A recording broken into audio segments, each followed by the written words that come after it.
जय माता दी दोस्तों, शुभ तिथि शुभ समय। जैसा कि दोस्तों 2024 में सफला एकादशी कब है, शुभ मुहूर्त कब है, पारण कब करना चाहिए, किस चीज से भोग लगाएं, भगवान का पूजन कैसे करना चाहिए और यह एकादशी कब पड़ रही है, 25 या 26 तारीख को रखना यानी किस दिन रखना शुभ एवं कल्याणकारी होगा।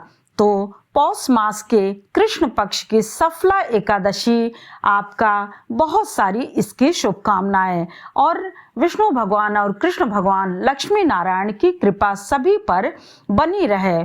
तो दोस्तों, जैसा कि हमेशा की तरह प्रत्येक माह में शुक्ल पक्ष और कृष्ण पक्ष यानी माह में 2 एकादशी व्रत एवं पूजन करने का विधान है। इस प्रकार से वर्ष भर में 24 और जब आपका पुरुषोत्तम मास हो जाता है तो वर्ष भर में 26 एकादशी हो जाती है। एकादशी के व्रत में देखिए 3 दिन का नियम रहता है। व्रत जो भी करते हैं यानी एकादशी के 1 दिन पहले यानी दशमी तिथि से ही इसके व्रत नियम शुरू हो जाते हैं। फिर एकादशी का व्रत, उसके बाद दूसरे दिन पारण, जो कि पारण का शुभ मुहूर्त में ही पारण करने पर पूर्ण रूप से उसका पुण्य प्राप्त होता है। इस प्रकार से यह हमें विशेष रूप से ध्यान देना चाहिए। अब जैसा कि एकादशी तिथि का प्रारंभ 2024 में एकादशी तिथि का प्रारंभ 25 दिसंबर दिन बुधवार रात्रि में 10:30 पर हो रहा है। वहीं पर आपका एकादशी तिथि की समाप्ति 26 दिसंबर दिन बृहस्पतिवार को 12:45 पर हो रही है। इस प्रकार से हमें शुद्ध हरिवासर एकादशी बृहस्पतिवार 26 दिसंबर को यानी बृहस्पतिवार 26 दिसंबर 2024 को प्राप्त हो रही है। पारण हमेशा हरिवासर के बाद ही करना चाहिए। द्वादशी तिथि में जब भी एकादशी लगी हुई मिलती है तो उसी एकादशी के व्रत को करना चाहिए।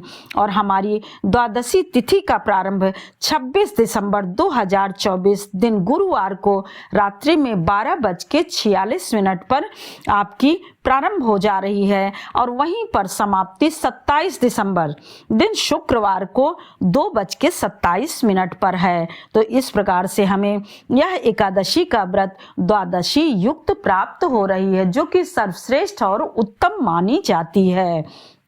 इस प्रकार से 27 दिसंबर को शुभ मुहूर्त में सुबह 7:12 से लेकर के सुबह 9:15 तक शुभ मुहूर्त में पारण करना है। यदि आपका व्रत दूसरे दिन है, जब भी मतलब प्रदोष व्रत पड़ जाए तब, जब दूसरे दिन ना रहे तब तो आप जो है उनको कुछ चावल की खीर आदि भोग लगा करके उसका सेवन, उससे पारण करिए।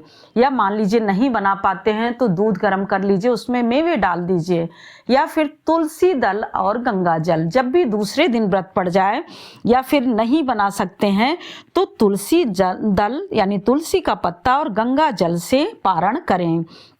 एकादशी के दिन हमेशा ही शुभ मुहूर्त का जरूर ध्यान रखें। तो जैसा कि एकादशी के दिन ब्रह्म मुहूर्त का समय 5:25 से लेकर के सुबह 6:27 तक रहेगा। वहीं पर सूर्योदय 6:40 से सूर्यास्त आपका 5:15 पर रहेगा, यानी सुबह सूर्योदय इतने बजे होगा और सूर्यास्त आपका शाम को। अब देखिए, एकादशी के व्रत में राहु काल का विशेष ध्यान रखना चाहिए। ऐसा माना जाता है शास्त्रों पुराणों मान्यताओं के अनुसार कि राहु काल में कोई भी शुभ कार्य वर्जित होते हैं, यानी शुभ कार्यों का निषेध होता है। तो हमें बस इतना ही ध्यान रखना है कि इस समय हमें कोई शुभ कार्य नहीं करना है। तो जैसा कि आपका 2024 में 26 दिसंबर को राहु काल दोपहर में 1:15 से दोपहर में 2:35 तक रहेगा, यानी ये 26 तारीख का है। और वहीं पर 27 दिसंबर 2024 में सुबह 10:35 से लेकर के सुबह 11:05 55 मिनट तक रहेगा। तो इसमें कोई शुभ कार्य नहीं करना चाहिए।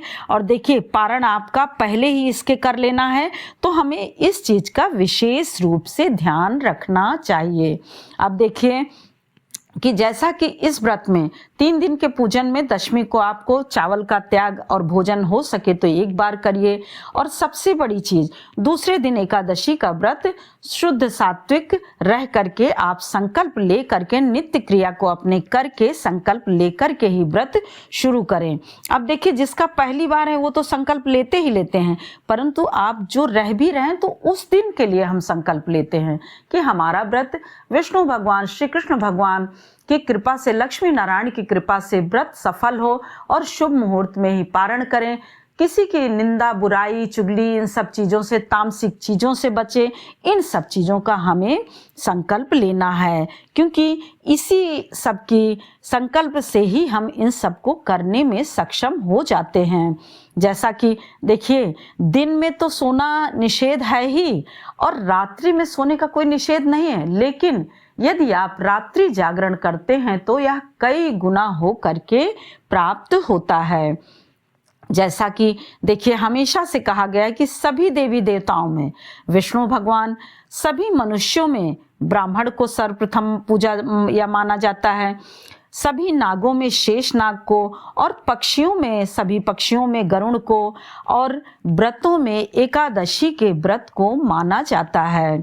इस प्रकार से कहा जाता है कि एकादशी का व्रत जब कई गुना आप कई यज्ञ तप या कुछ करते हैं, उन सबको यदि आपको पाना हो तो जो 12 मास की एकादशियां दोनों पक्ष में दी गई हैं, वह किसी न किसी उद्देश्य को, लक्ष्य को ही प्राप्त करने के लिए बताई गई हैं।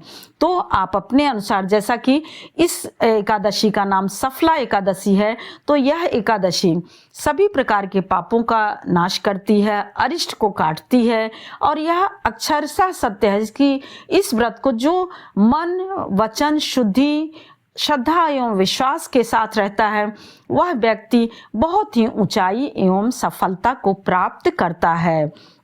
अब अलग अलग महत्व होने से अलग अलग इसके लाभ भी कई गुना हो करके प्राप्त होते हैं।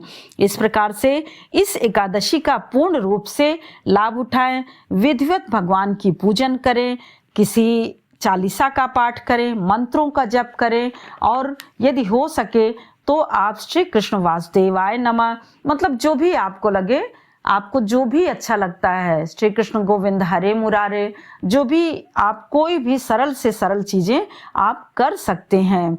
और माता एकादशी माता की पूजा करिए, ध्यान करिए, चूँकि एकादशी के नाम से एकादशी माता कहा जाता है। इस प्रकार से अब देखिए, ऋतु फल का भोग लगाइए, आप जो भी ऋतु फल है उसका भोग लगाइए। और जब शुक्रवार को पड़ जाए एकादशी, या फिर आप देखिए कि जैसे बृहस्पतिवार को, तो उस अनुसार से शुक्रवार को नारियल चढ़ाइए, लक्ष्मी माता प्रसन्न होती हैं।